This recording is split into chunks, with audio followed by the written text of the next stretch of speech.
आपको कक्षा 12 फिजिक्स गतिमान आवेश तथा चुंबकीय क्षेत्र का चैप्टर है, उसका ये क्वेश्चन नंबर 15वां समझाएंगे। ठीक है, तो लिखिएगा आप क्या क्या आपको दे रखा है। एक वृत्ताकार कुंडली की त्रिज्या मतलब r बराबर आपको दे रखा है मीटर में। ठीक है, मीटर में है तब आपको बदलनी नहीं पड़ेगी, अगर यही सेंटीमीटर में होती तब आपको बदलना पड़ता। ठीक है, तथा इसमें 50 फेरे हैं और आपको फेरों की संख्या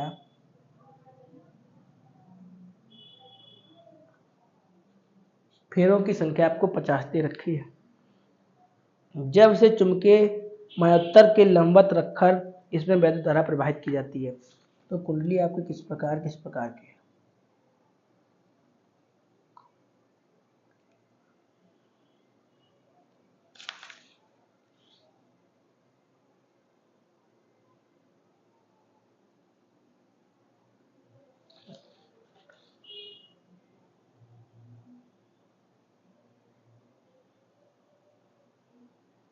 ठीक है,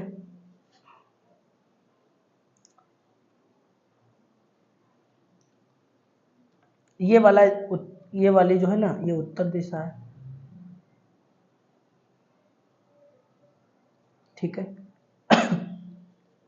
ये वाली दक्षिण दिशा है।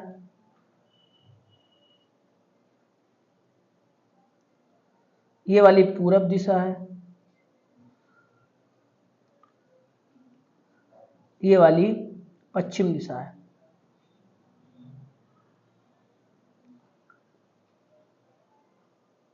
ठीक है, आगे लिखा है, तो इसके केंद्र पर रखी चुंबकीय सुई कहीं भी ठहर जाती है, धारा का मान बताइए।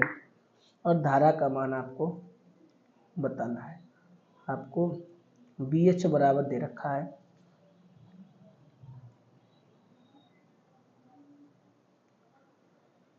न्यूटन, रुक जाइए भी दिखाई पड़ेगा, अब दिखाई दिया, न्यूटन एम्पियर और मीटर। ठीक है, अब सुनिएगा जरा क्या पूछा गया, क्या बताया रहा है। यहां पे लिखा है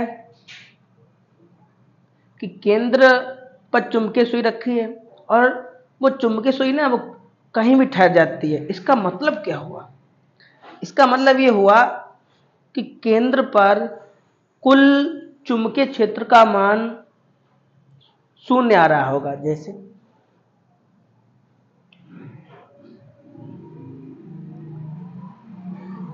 शून्य आ रहा होगा।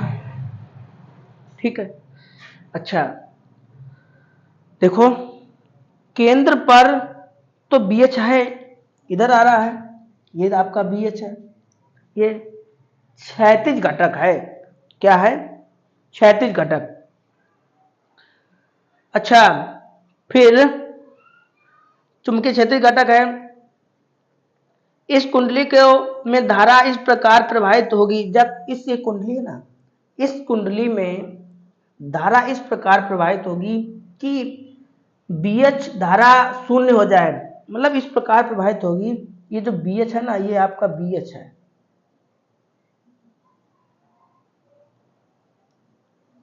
ठीक है, ये आपका 0 हो जाए। ठीक है, हम क्या करेंगे, अच्छा BH होने, हम क्या करेंगे, हमारा चुंबकीय क्षेत्र B0 इस प्रकार आ रहा होगा और इधर हमारा चुंबकीय क्षेत्र B0 आ रहा होगा। ठीक है, ये विपरीत दिशा में आएगा। इसकी दिशा अगर पूरब है तो उसकी दिशा पश्चिम होगी। और जो हमारी धारा है, जिस प्रकार घड़ी घूमती है उस प्रकार हमारी धारा इसमें विद्युत आई होगी। ठीक, अच्छा तो यहां पे ये कहा कि जो ये मार्कर ज्यादा वैसा चल रहा है, जो BH है वो B0 के बराबर है। जो बी एच है एक इसके बी नॉट के बराबर है। बी एच का मान आपको कितना दे रखा है, इतना दे रखा है, ठीक है। अच्छा इसका सूत्र क्या होता है, म्यू नॉट अपान 2r, ठीक।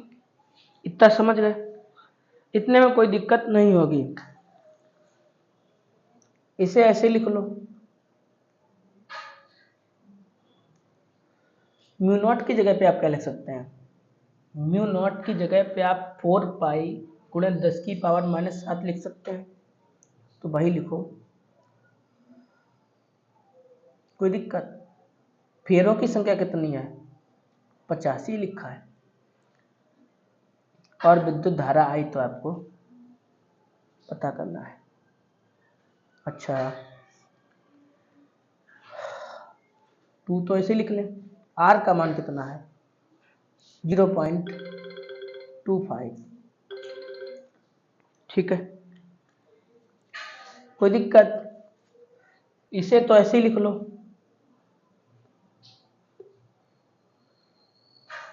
ठीक है। अभी एक स्टेप और बढ़ा रहे हैं, इसे हमने ऐसे लिख लिया और ये आई को हमने ऐसे लिख लिया, कोई दिक्कत।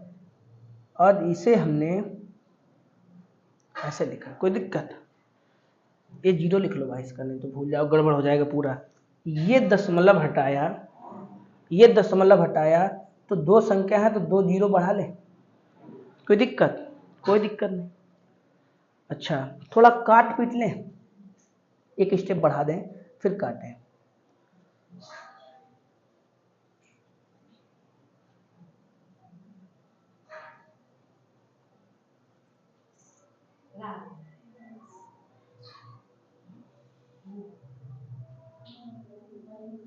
कोई दिक्कत। इतना ही तो आया काटो, 25 एकम 25, 25 दूना 50 होता है ना, तो 200 हो गया। इतना समझ आ गया अच्छा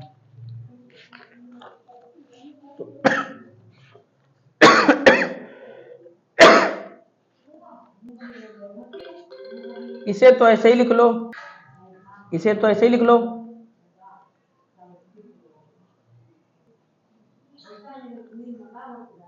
और इसे ऐसे लिख लो, और ये आपका 200 है और आई है, और अपान में 2 बचा, ये भी 2 उड़ा दें, क्यों बचा रखा है, रुको अगली स्टेप में। इतना समझ गए, इसे भी काट दो, 2 एकम 2 एकम, इतना हो गया, वहीं पे काट सकते हैं, ठीक, कोई दिक्कत नहीं। अब जो बचा है उसे लिख लो,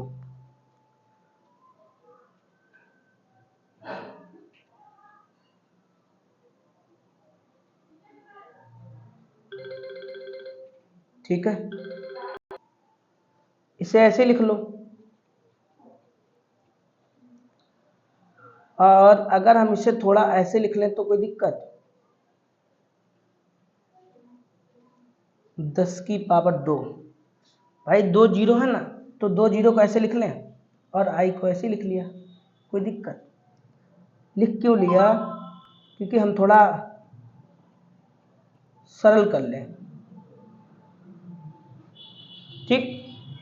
जैसे यहाँ पे 7 लिखा है और यहाँ पे 2 लिखा, आप इसे घटाओ तो कितना बचेगा 5, और आई लिखा तो आई ऐसे लिख लो, कोई दिक्कत। अच्छा अब ये इतना देखो आप, ये इसके गुणांक में है ना, तो जो गुणांक होता है वो कहाँ जाता है, अपान में,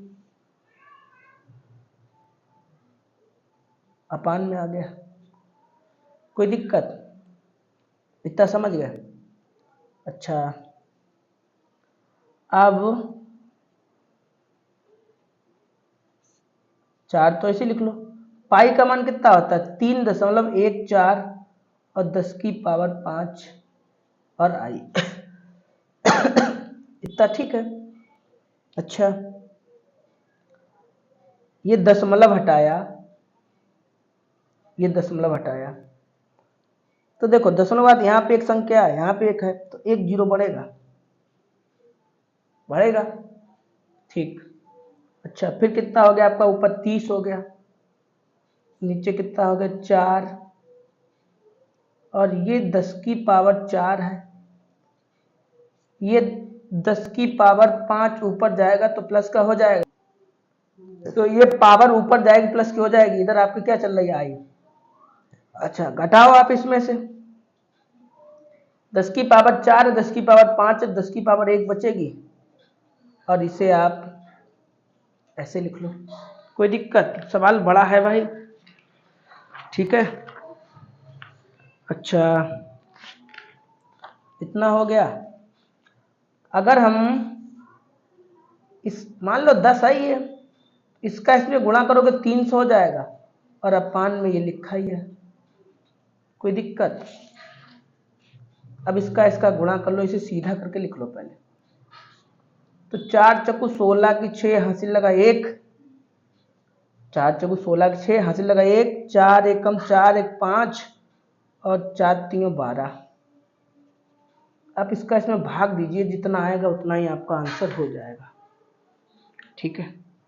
तो चलिए भाई भाग यहीं पे देख के समझाते हैं।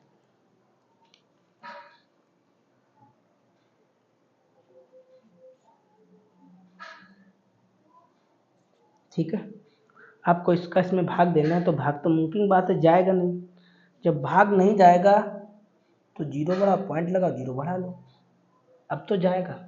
अब कितने 2 बार में जाएगा, तो 6 दूनी 12 की 2 हासिल लगा 1, 5 दूनी 10 11 की 1 हासिल लगा 1, 2 दूना 4 एक 5 और 2 एकम 2, ठीक है। आप इसमें से घटाओ, तो यहाँ बचेगा 8, यहाँ बचेगा 8, यहाँ बचा था 9, यहाँ भी बचेगा 8, यहाँ बचा था 9 4, इतना बच गया। फिर भाग नहीं जाएगा, फिर जीरो बढ़ा लो, अब बार करो 3 बार, ठीक। तो 3 छाक 18 की 8 हासिल लगा 1, 5 तीन 15 एक हासिल 16 की 6 हासिल लगा 1, 3 दूना 6 एक 7 और 3 एकम 3, तो यहाँ हो गया 10, 2 बचेगा, यहाँ पे कितना बचा 7 1 बचेगा, यहाँ पे कितना बचा 1, यहाँ पे कितना बचेगा, कोई दिक्कत, ठीक। अब भाग चला जाएगा, चला जाएगा। अब की कितने बार में करो, 8 बार में, 8 बार में, तो 8 पंचे 40, 8 छंग 48 की 8 हासिल लगा 4, 8 पंचे 40 और 4 44 की 4 हासिल लगा 4, 8 दूनी 16 4 20 की 0 हासिल लगा 1, 8 एकम 8, कहीं गड़बड़ कर दिया क्या हमने, तो ये यहाँ पे कहीं मिस्टेक हुई, लेकिन आपका आंसर इतना ही आएगा 0.238। अब विद्युत धारा का मात्रक क्या होता है, विद्युत धारा का मात्रक क्या होता है, एम्पियर। देखो क्या आपका इतना आंसर आ रहा है, ये कौन सा सवाल था, ये कौन सा सवाल था,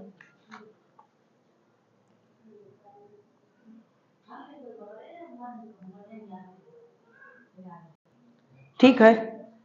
आपका इतना आंसर है, आप इसे इतना लिख दीजिए या फिर आप इसे ये आंसर दे रखा, ठीक है। तो इस प्रकार आपका ये क्वेश्चन हो गया। अगला वाला क्वेश्चन है अगले वीडियो में आपको बताएंगे, ठीक है। तो